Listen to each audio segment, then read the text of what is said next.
Welcome to Everything Counts, but Nothing is Real, a podcast about careers, detours, and the absurdity of work. Here, we explore the twists, the pivots, and the tiny choices that shape our work lives with humor, feminism, and honesty. I'm your host, Kristin. Let's get into it. Today's guest is someone who has been by my side for years. She came to me with a business degree in hand, a really positive attitude, and some experience doing national service through AmeriCorps and City Year. And I really have had a front row seat to her career. She has been truly my right hand for a long time. Anyway, Sam, she, her, is an associate director of engagement operations with 8 years of experience in the nonprofit industry. She began her professional career as an AmeriCorps member focused on educational equity and has since held positions in frontline fundraising and fundraising operations. Her away from work passions include waxing poetic about the TV shows she's watching, trying new restaurants in her neighborhood, and spoiling her Scottish Terrier with her partner. Welcome, Sam. Thanks for having me, Kristin. I'm so excited to be here. And I actually have like 1,000 questions for you because we've been building together for a long time, but we never like sit down and like talk about all the things that shaped you, all the weird things that you've done to get here. You were just telling me how you worked in a library at a school, and I had a lot of questions about that. I'm excited because this is exactly why I want to do this podcast, because it's actually really fun to dive into our paths. And we don't really do that. We just don't do that all the time as friends, as colleagues. Like when we're out in the world, we don't know what friends have done to get them to this point. Can you tell us a very short Cliff's Notes version of your path thus far? I thought for a long time that I was going to be a musician. I'm a trained singer, and I went to college initially in music. And after the first year of that, I felt that that wasn't really a path that was super viable for me. And that sort of like changed my entire worldview. It changed like everything that I thought about where I was going. And at like 19, that's a lot to reckon with. So I kind of just like bounced around for a little while. I basically went to business school because my friends were in business school, but I found that I really liked it. I liked kind of the structure of the things I was working in, the classes I was doing, and I kind of just thought this isn't a bad thing to pursue. It kind of like fits me and fits my personality. So I graduated business school with a management degree, a concentration in international business, and I was all set to go out into the corporate world and sort of take it by storm. But I thought maybe I'll just do one gap year after college and do a service year. My parents are teachers. My mom had an AmeriCorps member City Year in her class for 1 year while I was in high school. And it was such an impactful year for her. She was like, well, if you're going to do a service year, why don't you do it with City Year? So I ended up signing up. I did a year with City Year, and that was, again, a huge like mind shift. And that changed the way that I looked at my future once again. So I ended up doing 2 years as an AmeriCorps member, and then an awesome mentor hired me. And I went into frontline fundraising, and I loved just working at a nonprofit and doing quote unquote good for the world and feeling good about what I did all day, and sort of never looked back. I don't do frontline fundraising anymore. I do more the operations like back end, because that's really where I've found my passion. But that's where I am now, and I love it. I love that you love it. Was the concept of a service year like that was like a thing you knew about? Because I did not know about that when I was that age.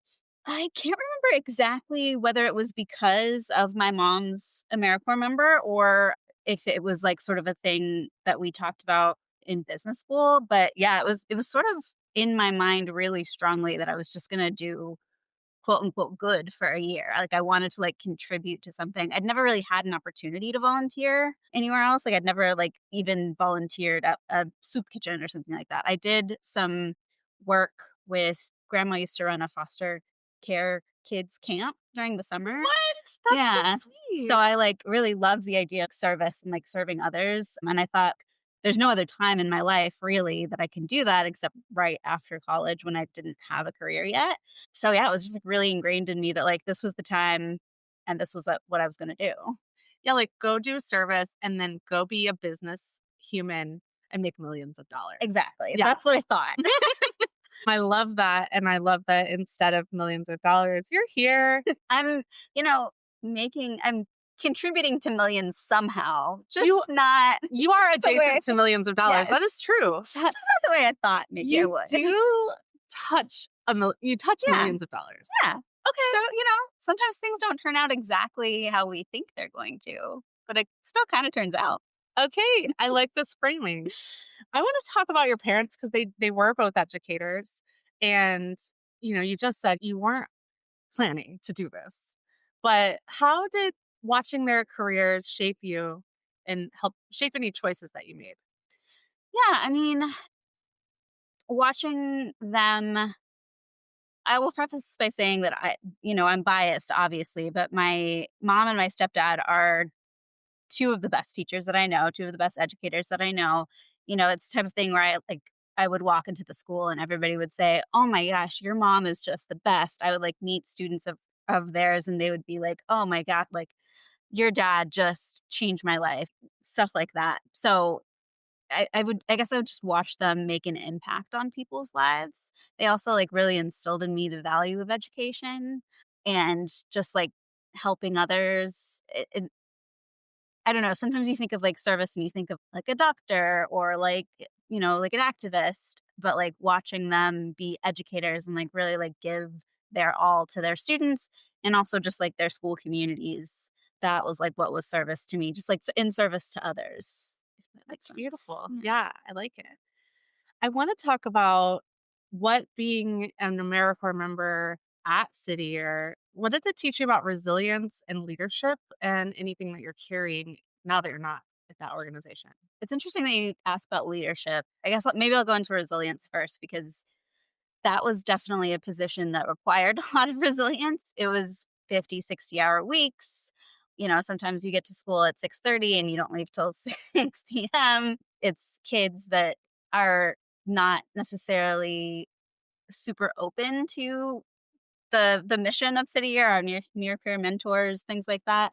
They're not like gung ho and like signing up for this. You kind of have to really create a relationship with kids who maybe don't want to have a relationship with you.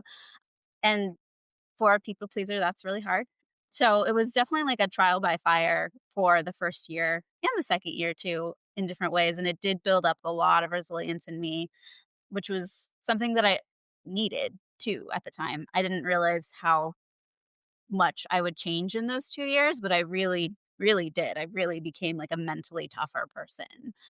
And then leadership was kind of different because I don't know where I got this idea necessarily, but like somewhere along my educational career or my, at different jobs or maybe just like in the ether, I don't know.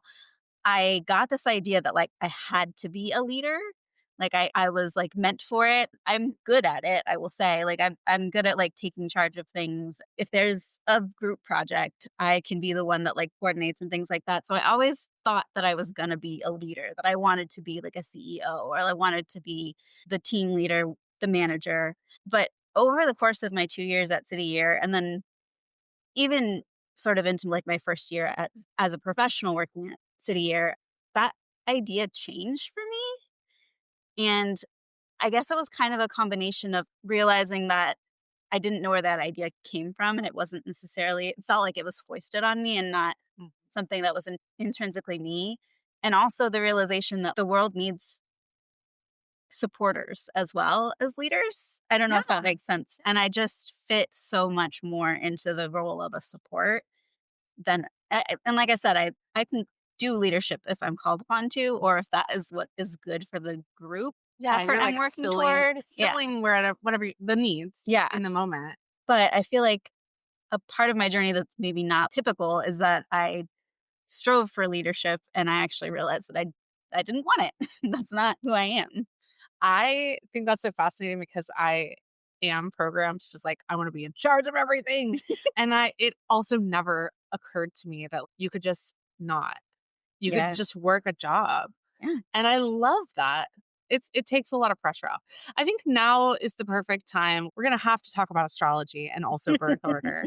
Yeah. So I imagine that you being an oldest child is partially why you thought you needed to be in charge. An oldest daughter specifically, yes. And then what is your astrology? I am a Libra. A Libra. Libra. I'm a super Libra too. Like I'm definitely like all of the traits of a Libra is the things that I inhabit, which kind of makes sense if you want to be a leader. Like, leaders can be leaders, but leaders can also be like that support system as well. Yeah, I mean, Libras, like, are the perfect sign to, like, fill the role that's needed, and that diplomacy can Mhm. really benefit you in a really visible leadership space or in a team dynamic. I love a Libra. Okay, thank you, that was a quick aside.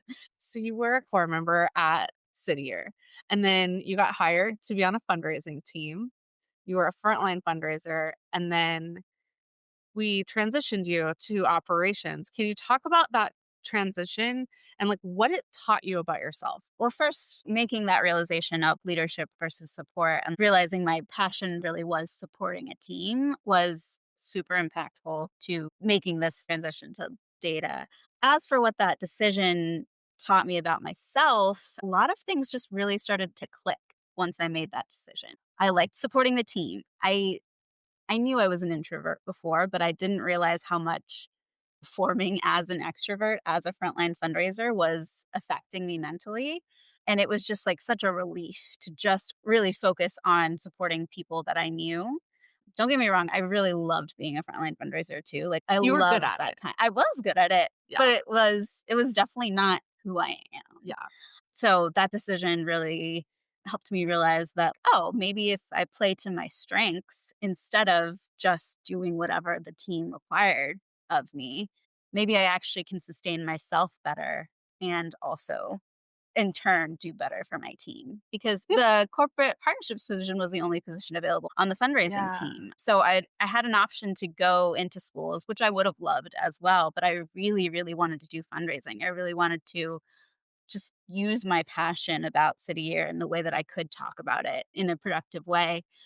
And I also, still at the time, kind of thought that I might transition away from nonprofits into the corporate world sooner rather than later. So it was an amazing fit, but also it was the only one open on the Yeah. team. And I That's knew I true. wanted to work for you. I knew I wanted to work on the fundraising team. So that was an example of me just like placing myself into a role that, like, wasn't 100% right for me. I was good at it, I liked it, I enjoyed it so much, but, like, wasn't what I was passionate about, and this decision to step into the data role was an example of me choosing something that I was, like, 100% completely right for.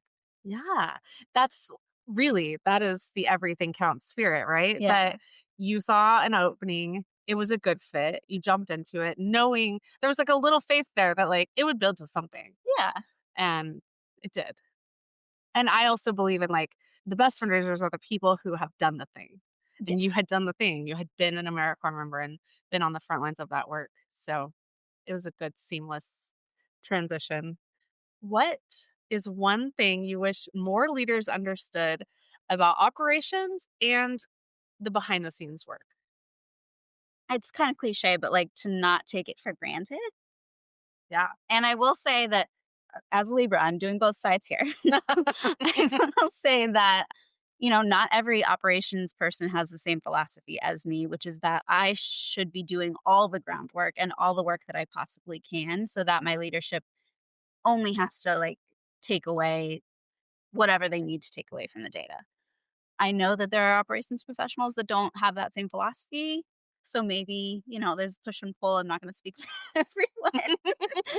But for me personally, I feel like a perfect leader for me would be someone like my current boss who just appreciates all of the work that I do and knows how to ask the right questions to get what they need because my brain works so differently than somebody who's not enmeshed in data all the time that knowing those like key keywords or at least knowing how to like get t- to what they actually need is super helpful. I love that answer. It was a really good answer, like, genuinely, and I wanna take it seriously, but I also wanna make a joke about how there's no way your boss, who is me, is asking the right questions all the time because 'cause I'm constantly like, "Hey, have you heard of this thing?" I feel lost a lot, and I'm technologically sometimes I struggle, and I really don't know what I'm asking. But I think you have a really good skill around understanding. I was anticipating, but I don't like it as much as understanding the experience of others. It's not just about me, but it's about looking at the team, at the organization, and understanding what's needed and what's behind the question. Because I'm certainly not asking the right questions all the time. But I think you know that, and therefore you adjust well. And it helps that we have like a 5, 6 year shorthand as well to rapport. Just Yeah. we do speak the same Yeah. language, except the whole tech thing. Yeah. I think another part of that though too is like you were saying, the best fundraisers have done the thing. Sometimes the best operations professionals for fundraisers have done the thing as well because I still really it's been what 3-ish years since I was a frontline fundraiser and I still like pull on a lot of those experiences to like if for example some one of my fundraisers asks me a question that doesn't make sense or like doesn't get to the right thing, I'm able to like have a lot of empathy for that because I can literally put myself in the position of that fundraiser and say like you're not enmeshed in this data all day. I get it. Like I understand Mm. what you're not understanding. So having that perspective of like both sides is also helpful. It is to like a fundraiser is definitely like just coming at it from such a different angle and does not always know data wise what they're looking Yeah. for. They know what they're looking for, but not how to ask for it. And you definitely do a good job bridging those two things. Thank you. Okay. What's a small thing that even could even be like a little invisible that makes a big difference in a team culture? Definitely the ability to see each other as people. I guess empathy also is like a big part of that. Wild. Right? But even the team that we're currently on, the way that we can lean into warm-up questions when we do team meetings, the way that we are able to do a team meeting every single week and just have that touch point, even if there's not a lot to say. I know not every single one of our team members loves warm-up questions as much as me, but it is a part of our team culture, and it's something that, like, really does help to see just to give a little window into our lives outside of work, especially in this remote culture that we have, which is great. I would not change it for the world, as you know. But especially when you are only seeing someone through literally just a picture in your computer, it's really, really helpful to see each other as people. It's a lot easier to forgive each other's faults or foibles or moments of humanness when you do understand that the person in your screen is a human. I know this is going to sound crazy, but that's the same answer I would have given. Wild. Because I like 20 minutes on a warm-up question, so not groundbreaking and like maybe not the best technically use of time, but man, just taking a substantial amount of time to just be people together, Mhm. transformative. What's the hardest lesson about work or leadership that you have learned so far? Sometimes you're not gonna like the people that you work with.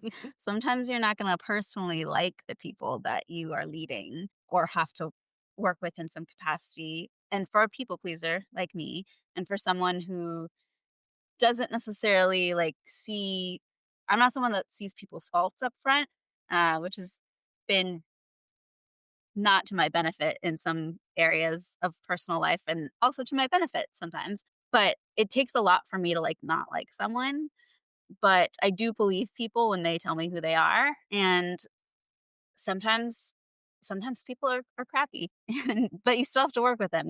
You're not in control of the situation. You're not in control of the people you work with or the people that you have to rely on for your job, and you still have to do it. There's no other option. Like no one's going to come in and magically save you necessarily. There are things you can do to mitigate. Sometimes you just gotta grit your teeth and bear it. This is one of my things that I struggle with. Are you telling me that everyone doesn't like me and also I might not like them? Oh, I can't even get into somebody not liking me. I can barely focus on not liking someone. Well, I also am like, "Hey, guess what? You're allowed to not like someone. I get Yeah. really wrapped up in like, no, they're probably fine, but like I'm Yeah. allowed to just like not. That's not the person's not for me. Yeah. Yeah. It took me like 30 years to learn that, I think. 30 is pretty short. I feel good. I feel Yeah. good about that for you. It reminds me, I had this really excellent boss. The first time I became a manager, she wanted me to hire an assistant, and I interviewed a couple candidates, and I came to her and I was like, I am so scared because I've just spent so much time with this person. And what if I don't like them?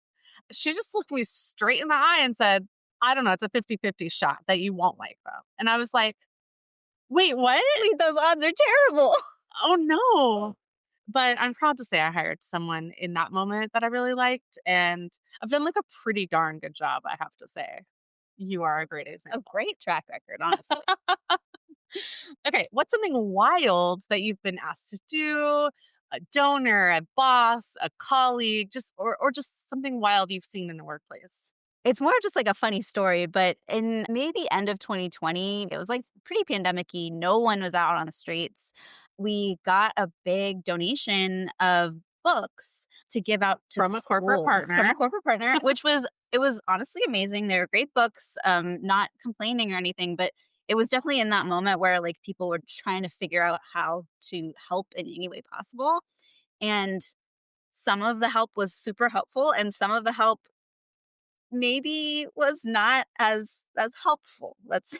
Yeah. But it was also that moment where just like you didn't wanna say no to things because we didn't know what was coming next. So, long story short, I had to go to the office because I lived the closest at the time and receive this shipment of books, and there was no one in the office building. I had to, like, go in there alone and receive these books. It ended up being, like, 300 boxes of books. Were they on pallet They were on pallets. and It they was, had like, to be like huge pallets. forklifted Yes. into the building? Into the building, and I had to, like, just it was almost comical, honestly, just the number of books that just came in, and I just at the end of it, I'm just sitting there looking at this stack of books knowing that kids aren't even back in school yet, really. Yeah. I don't know how or when I'm ever going to be able to, like, hand a book to a child, let alone 300 boxes of books that all had to be sorted, by the way, but that was a problem for another day.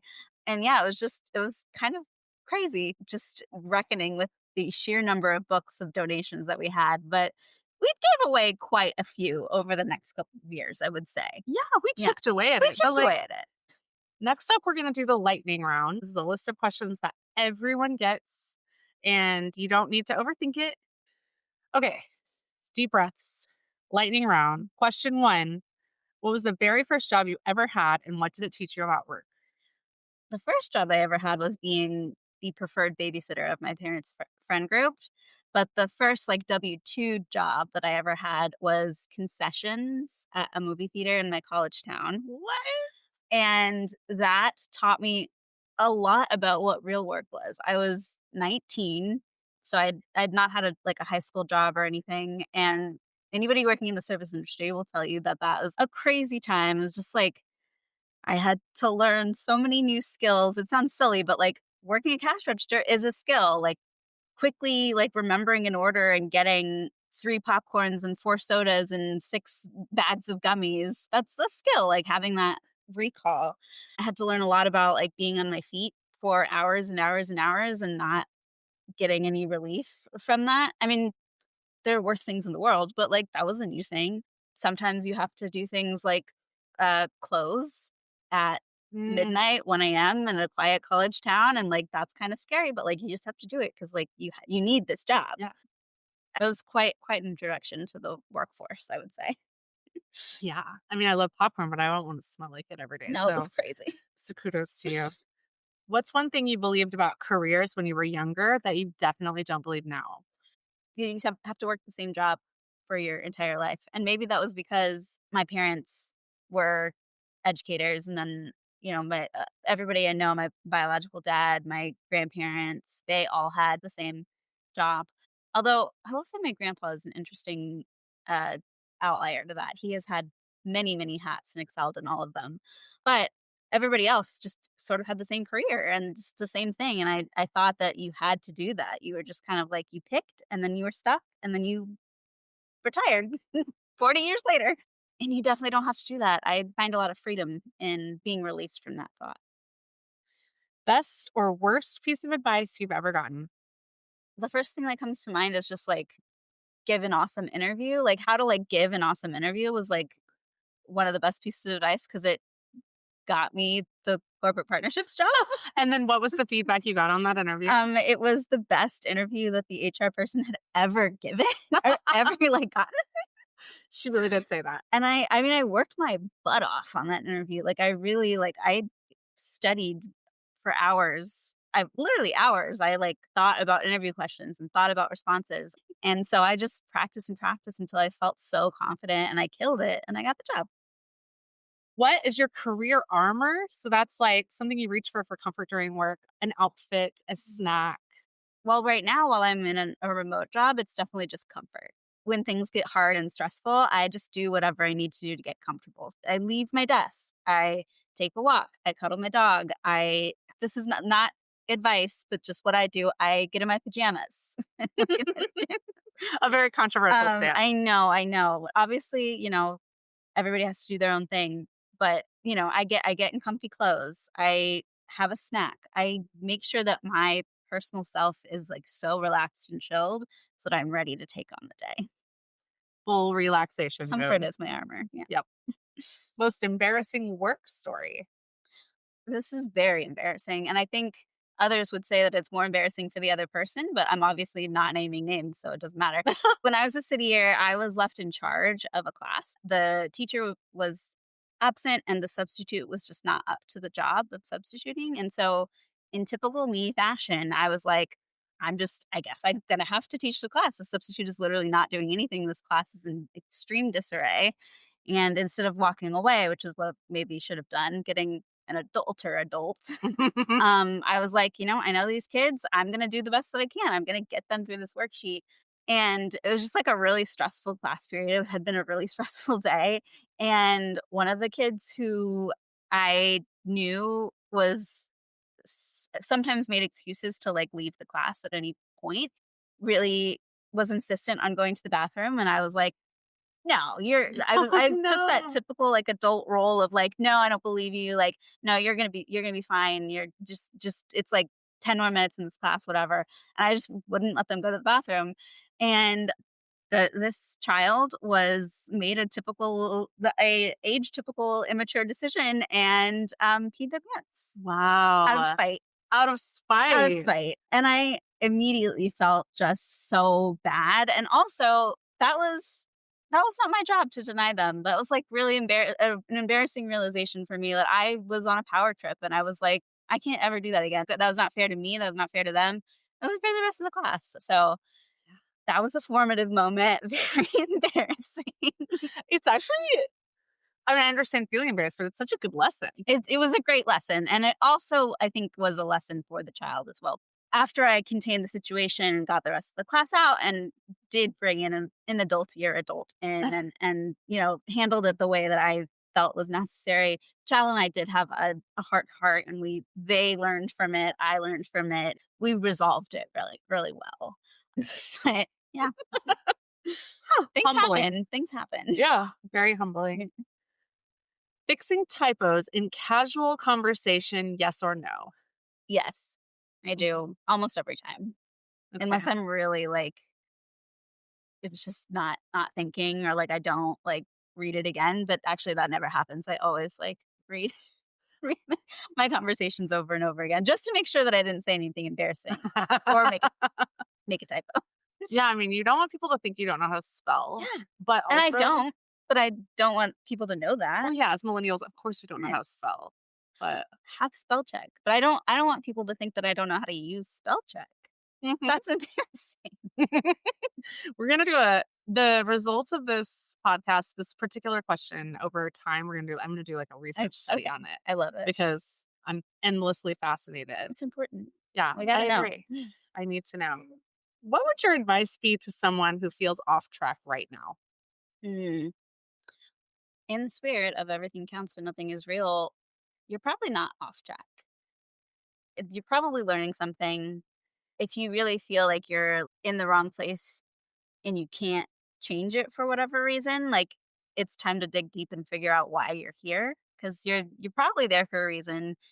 You probably can change more than you think you can. There's probably a lot more in your power, more than when you can, and it's time to, like, do some, like, real introspection and, like, maybe some therapy and, like, figure out, like, why you're there and, like, what your next step is. That's really good. Thanks. This was really fun, and thank you for coming. Absolutely, I had a great time.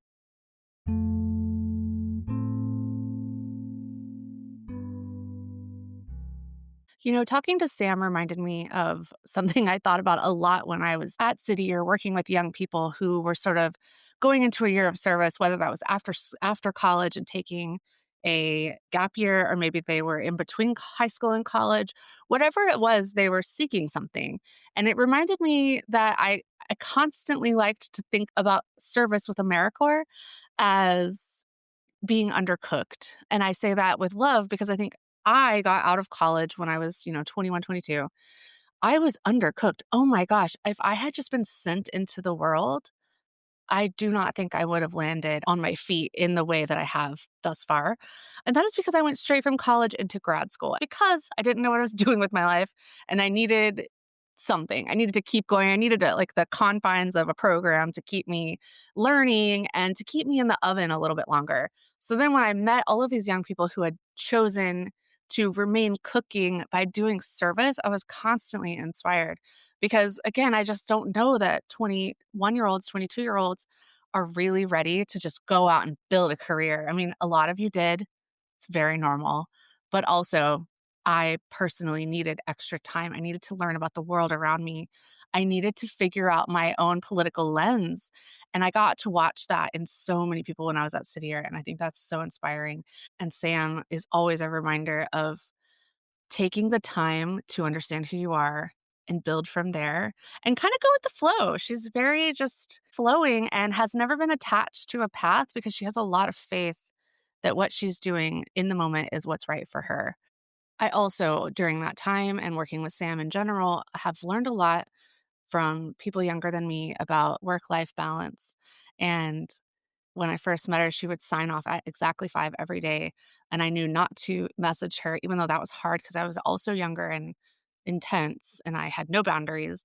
But all of the young people who were working with me at that job really taught me a lot about how I could advocate for myself, advocate for them. I always told them to bother me, like, make it awkward, and I have to advocate for them, but even though that sometimes is uncomfortable, I want that. I want them to advocate for themselves. I want to advocate for them, and I want them to know how to have boundaries.